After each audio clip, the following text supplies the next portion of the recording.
এই হলো পান্তা বুড়ি, যে একদিন রাঁধে 3 দিন খায়। আর বাড়ির একটি আম গাছে বাস করত এক টুনি। বুড়ি টুনিকে খুব ভালোবাসে। বুড়ির বাড়ির আশেপাশে অনেক ফলের গাছ। বুড়ি সেই ফল বিক্রি করে কোনো মতে সংসার চালায়। শোন টুনি, আমি আজকে বাজারে যাচ্ছি ফল বিক্রি করতে। তুই যেন কোথাও উড়ে চলে যাস না, আমি না আসা পর্যন্ত। আর বাড়ি ঘর দেখে রাখিস, ঠিক আছে? ঠিক আছে গো বুড়িমা, ঠিক আছে। তুমি নিশ্চিন্তে বাজারে যাও, আমি এদিকে সামলে রাখবো। আমি চললাম রে টুনি, ভালোভাবে থাকিস কেমন? ফলগুলো বিক্রি করে তাড়াতাড়ি ফিরে আসবো, ঠিক আছে? কিছুক্ষণ পর বুড়ি বাজারে চলে আসে। আম নিবেন নাকি গো বাবু? তাজা তাজা মিষ্টি আম, আমার গাছের আম। এই যে বুড়িমা, তোমার আমের দাম কত? আর আমগুলো ভালো হবে তো? আমার বাড়িতে একটা অনুষ্ঠান আছে, যার জন্য আমার টাটকা আমের দরকার। আপনি নিশ্চিন্তে নিয়ে যান বাবু, আমার আম এই গ্রামে বিখ্যাত, একবার খেলে বারবার চাবেন। ঠিক আছে ঠিক আছে, ঝুড়ির সবগুলো আম আমাকে দিয়ে দাও, আমি টাকা দিয়ে দিচ্ছি। তারপর বুড়ি সব আম বিক্রি করে দেয় এবং খরিদ্দারের কাছ থেকে টাকা নিয়ে বাড়ির দিকে রওনা দেয়। বাজার থেকে বুড়ির বাড়ি অনেক দূর পথ, তাই যেতে যেতে বুড়ির রাত হয়ে যায়। রাত্রিবেলা বুড়ি রাত্রের খাবার খায়। খাবার খাওয়া শেষ হলে হাঁড়িতে জল ঢেলে দেয়, যাতে বাকি ভাতটুকু পান্তা ভাত করে তার পরের দিন খেতে পারে। তারপর বুড়ি হারিকেনের বাতি নিভিয়ে ঘুমিয়ে পড়ে। পরের দিন সকালবেলা বুড়ি ঘুম থেকে উঠে হাঁড়িটি ভালো করে লক্ষ্য করে দেখে হাঁড়ির মধ্যে একটাও ভাত নেই। রাত্রে চোর এসে সব ভাত খেয়ে পালিয়ে গেছে।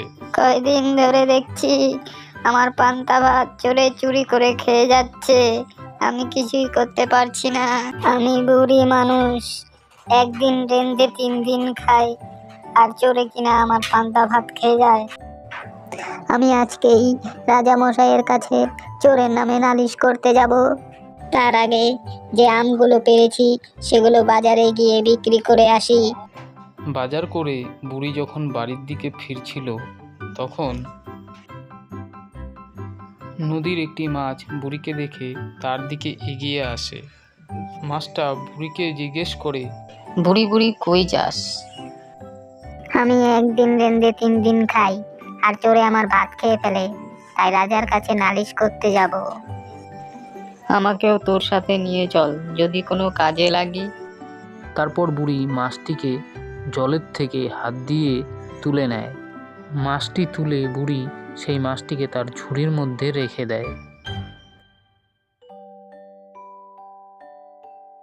কিছু দূর যাওয়ার পর রাস্তায় একটি বেলগাছের বেল বুড়িকে দেখে জিজ্ঞেস করতে থাকে, বুড়ি বুড়ি কই যাস ঝুড়িতে মাছ নিয়ে? আর তোকে এত মনমরা লাগছে কেন? আমি বুড়ি মানুষ, আমি একদিন রেঁধে 3 দিন খাই, কিন্তু চোরে আমার ভাত খেয়ে ফেলে, তাই রাজার কাছে যাচ্ছি নালিশ করতে। আমাকেও সাথে করে নিয়ে চল বুড়ি, আমার রাজবাড়ি দেখার খুব শখ।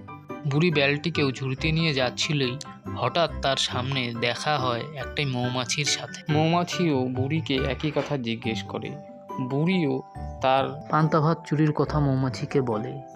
মৌমাছিকেও সে ঝুড়িতে নিয়ে বাড়ির দিকে রওনা হয়। কিছুক্ষণ পর বুড়ি বাড়িতে ফিরে আসে।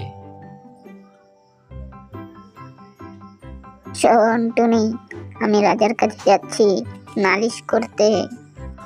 তোমাকে কোথাও যেতে হবে না বুড়িমা, চোরকে শায়েস্তা করার বুদ্ধি আমার কাছে আছে। বুড়িমা, মাছটিকে হাড়ির ভিতরে, আর যে বেলটি এনেছো সেটিকে উনানের ভেতরে, আর মৌমাছির চাকটিকে তোমার বাড়ির পাশে যে তুলো গাছটি আছে তার মধ্যে ঝুলিয়ে রেখো।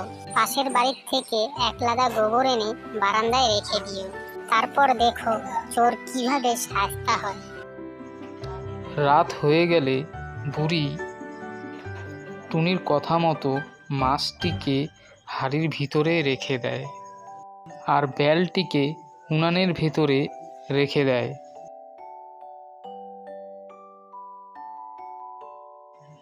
আর মৌমাছির চাকটিকে সামনেই একটা গাছের মধ্যে ঝুলিয়ে দেয়। তারপর বুড়ি ঘুমিয়ে পড়ে। বুড়ি ঘুমিয়ে পড়লে চোর সেই সুযোগে তার ঘরে প্রবেশ করে আর সামনেই রাখা হাঁড়িটির দিকে গিয়ে যখনই হাত ঢোকায়, চোর মনে মনে ভাবে, ওরে বাবা, হাড়ির ভিতরে বুড়ি কি রেখেছে রে, আমার হাতে কাটা মারলো। তারপর সে উনানের দিকে যায় যাতে হাতটা ছেঁকে তার ব্যথাটা একটু কম হয়, কিন্তু যখনই সে উনানে হাত দেয় তখনই উনানে থাকা বেলটি ফেটে যায়। এটা কি হলো রে বাবা, আমি তো চোখে অন্ধকার দেখছি, না এখান থেকে তাড়াতাড়ি পালাতে হবে রে বাবা। চোর যখন ঘরের থেকে বেরিয়ে পালিয়ে যাচ্ছিল তখন গাছে থাকা মৌমাছিগুলি তার ওপর ঝাঁপিয়ে পড়ে। সকালবেলা বুড়ি দেখতে পায় চোর অজ্ঞান হয়ে পড়ে আছে। এইভাবে চোর তার উপযুক্ত শাস্তি পায়।